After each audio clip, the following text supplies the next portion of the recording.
Assalamualaikum warahmatullahi wabarakatuh. Kami dari kelompok 8 kelas PAI 3C. Saya Asif Sofyan Mustajib, NIM 111989, dan teman saya Syifaul Latifah, NIM 111985, akan mempresentasikan hasil kerja kelompok kami tentang konsep kesulitan belajar dan cara mengatasinya. Dosen pengampu Zikrul Hakim MPDI, mata kuliah Ilmu Jiwa Belajar PAI, Unibdu Jombang. Yang pertama yaitu pengertian kesulitan belajar menurut para ahli. Menurut Blessing and Jones, kesulitan belajar itu menunjukkan adanya suatu jarak antara prestasi akademik yang diharapkan dengan prestasi akademik yang dicapai oleh peserta didik. Yang kedua, menurut Sugihartono, kesulitan belajar adalah suatu gejala yang tampak pada peserta didik yang ditandai dengan adanya prestasi belajar yang rendah atau di bawah normal yang telah ditetapkan. Yang ketiga, menurut Syaiful Bahri Jamarah, kesulitan belajar itu disimpulkan bahwa suatu kondisi peserta didik tidak dapat belajar secara wajar disebabkan adanya ancaman, hambatan, dan gangguan belajar lainnya. Selanjutnya, faktor-faktor penyebab kesulitan belajar. Faktor intern, faktor dari dalam diri manusia itu sendiri, meliputi faktor fisiologis dan faktor psikologis. Misal fisiologis, sakit dan kurang sehat.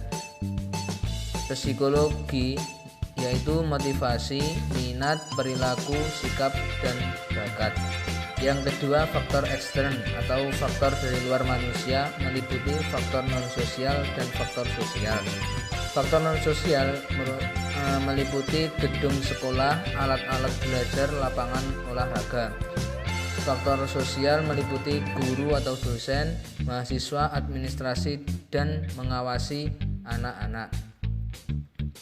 Yang kedua yaitu tipe belajar anak. Yang pertama, tipe visual, cepat mempelajari bahan yang disajikan secara tertulis, grafik, atau gambar. Sulit belajar yang berbentuk suara atau gerakan. Yang kedua yaitu tipe motorik. Tipe motorik itu mudah mempelajari bahan yang berupa tulisan atau gerakan, tetapi sulit mempelajari bahan yang berupa suara dan penglihatan. Yang ketiga, tipe audiktif, yaitu tipe ini mudah mempelajari bahan yang disajikan dalam bentuk suara dan penglihatan, akan tetapi sulit memahami dalam bentuk tulisan, perabaan, dan gerakan. Selanjutnya yaitu gaya belajar adalah kunci untuk mengembangkan kinerja dalam pekerjaan, di sekolah, dan dalam situasi antar pribadi. Selanjutnya, macam-macam gaya belajar. Yang pertama yaitu gaya belajar auditorial, tipe gaya belajar dengan cara mendengar.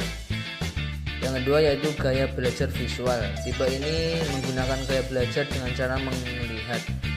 Yang ketiga, gaya belajar kinestetik, yaitu tipe gaya belajar dengan cara bergerak, bekerja, dan menyentuh. Selanjutnya, jenis-jenis kesulitan belajar, yaitu meliputi hyperactive, decreased, poor self-concept, impulsive, dependency, withdraw, underachieve, overachieve, slow learner, social intersection. Berikutnya yaitu tanda-tanda adanya kesulitan belajar. Yang pertama meliputi prestasi rendah, yang kedua hasil tidak seimbang, lambat mengerjakan tugas, bersikap tidak wajar, dan yang terakhir tingkah lakunya berubah tidak seperti biasanya. Materi selanjutnya akan disampaikan oleh teman saya Syifaul Latifah. Dilanjutkan, materi selanjutnya adalah usaha mengatasi kesulitan belajar. Mengatasi kesulitan belajar ini tidak dapat dipisahkan dari faktor-faktor kesulitan belajar yang telah diuraikan di atas. Karena itu, mencari sumber penyebab utama dan sumber-sumber peserta lainnya adalah mutlak adanya dalam rangka mengatasi kesulitan belajar. Langkah-langkah yang diperlukan ditempuh dalam rangka mengatasi kesulitan belajar. Berikut adalah langkah-langkah mengatasi kesulitan belajar.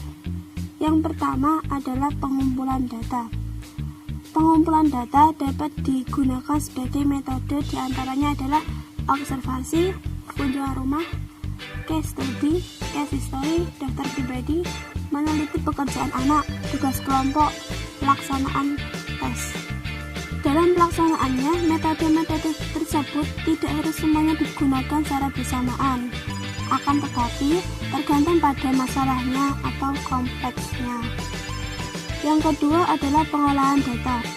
Dalam pengolahan data, langkah yang dapat ditempuh antara lain adalah identifikasi khusus, membandingkan antar kasus, membandingkan dengan hasil tes, menarik kesimpulan.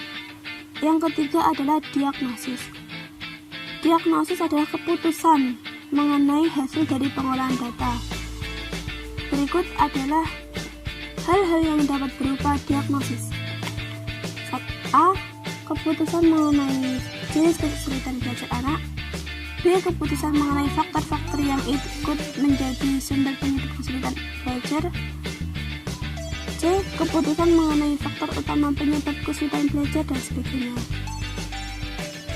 Langkah selanjutnya ada prognosis.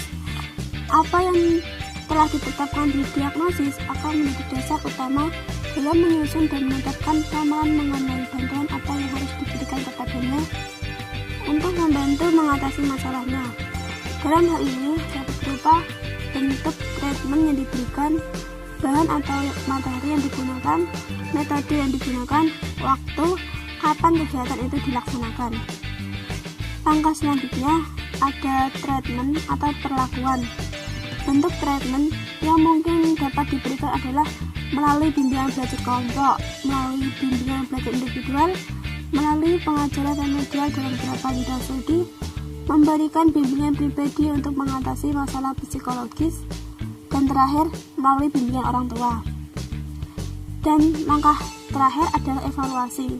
Evaluasi di sini yang dimaksud untuk mengetahui apakah treatment yang diberikan tersebut berhasil dengan baik, artinya ada kemajuan atau bahkan gagal sama sekali.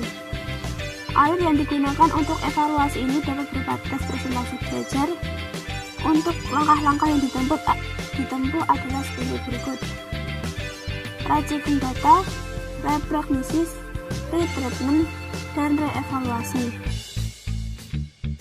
Sekian dari kelompok kami, semoga apa yang kita sampaikan dapat bermanfaat bagi kita semua dan semoga pandemi COVID-19 ini cepat berlalu sehingga kita dapat melaksanakan perkuliahan secara normal, tatap muka seperti biasanya. Ada kurang lebihnya kami mohon maaf. Ihdinas siratal mustaqim. Wassalamualaikum warahmatullahi wabarakatuh.